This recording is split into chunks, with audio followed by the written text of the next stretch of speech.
মরিশাসে আসার স্বপ্ন দেখছেন, ফাইল জমা দিয়েছেন, কিন্তু আপনি কি জানেন ফাইল জমা দেওয়ার পর আপনার নেওয়া একটি ভুল সিদ্ধান্ত আপনাকে ঋণের জালে আটকে দিতে পারে।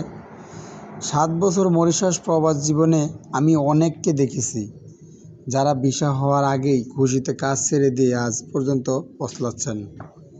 আজকের এই ভিডিওতে আমি 3টি সিক্রেট টিপস দেব যা আপনার টাকা বাঁচাবে এবং বিদেশে আপনার বেতন দ্বিগুণ করতে সাহায্য করবে। ভিডিওটির একদম শেষ থাকছে একটি বিশেষ সতর্কবার্তা। আসসালামু আলাইকুম, ফারজান ভাই 2.0 চ্যানেল থেকে আপনাদের সবাইকে স্বাগতম। আপনারা যারা নিয়মিত আপডেট খোঁজেন তারা জানেন যে রিয়াল কোম্পানি এবং সামালো কোম্পানি এই দুই কোম্পানির ইন্টারভিউ শেষ হয়েছে এবং যারা যোগ্য তাদের ভিসা প্রসেসিংও শুরু হয়েছে। আলহামদুলিল্লাহ, ফেব্রুয়ারি অথবা মার্চ মাসে তারা মরিশাসে আসবে। তবে যারা এখনও পাসপোর্ট জমা দেননি বা গার্মেন্টস সেক্টরে আসার কথা ভাবছেন তাদের জন্য অনেক বড় একটা দুঃসংবাদ হলো বর্তমান গার্মেন্টস সেক্টরে নতুন কোনো বড় নিয়োগ বা অ্যাপার্টমেন্ট নেই।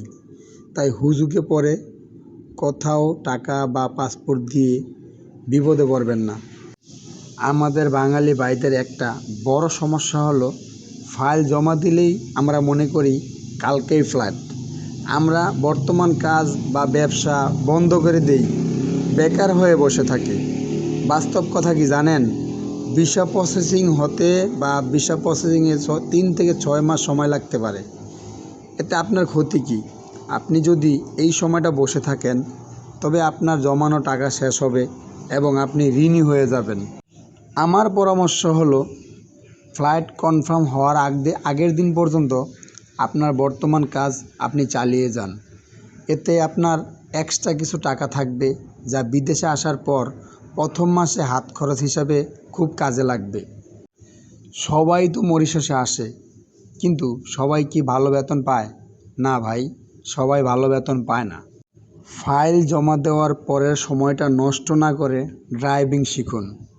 মরিশাসে একজন সাধারণ লেবারের চেয়ে একজন ড্রাইভারের বেতন এবং সম্মান অনেক বেশি। আপনি চাইলে ইলেকট্রিশিয়ান, পাম্পিং বা ওয়েল্ডিংয়ের কাজ শিখে নিতে পারেন। আপনার হাতে কাজ জানা থাকলে কোম্পানিতে গিয়ে আপনি বাড়তি ওভারটাইম বা ভালো পজিশনে কাজ করার সুযোগও পাইতে পারেন। অনেকে পারমিট হাতে পেলেই মনে করেন সব হয়ে গেছে। মনে রাখবেন, পারমিট পাওয়ার পর সেটাকে ভিসায় রূপান্তর হতে আরও কিছু ধাপ থাকে। তাই পারমিট দেখে কাউকে অগ্রিম সব টাকা দেবেন না। এজেন্সির সাথে নিয়মিত যোগাযোগ রাখুন এবং নিজের পাসপোর্টের স্ট্যাটাস চেক করুন। কোনো দালালের মাধ্যমে না এসে সরাসরি রিক্রুটিং এজেন্সির সাথে ডিল করার চেষ্টা করুন। সর্বশেষ একটা কথা বলি, বিদেশে আসা মানেই শুধু টাকা উড়ানো নয়, এটি একটি সংগ্রাম। তাই আসার আগে মানসিক এবং শারীরিকভাবে নিজেকে তৈরি করুন। ভিডিওটি যদি আপনার উপকারে আসে তবে কমেন্ট করে আপনার জেলার নাম লিখে জানান। আমি জানতে চাই আমার ভিডিওগুলো কোথা থেকে আপনারা দেখছেন। আর মরিশাস নিয়ে যে কোনো প্রশ্নের সরাসরি আমাকে কমেন্ট করুন।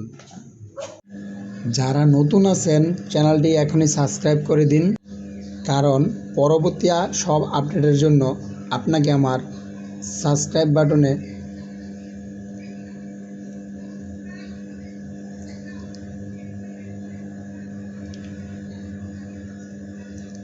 যারা নতুন তারা চ্যানেলটিকে এখনই সাবস্ক্রাইব করে রাখুন পরবর্তী সব আপডেটের জন্য।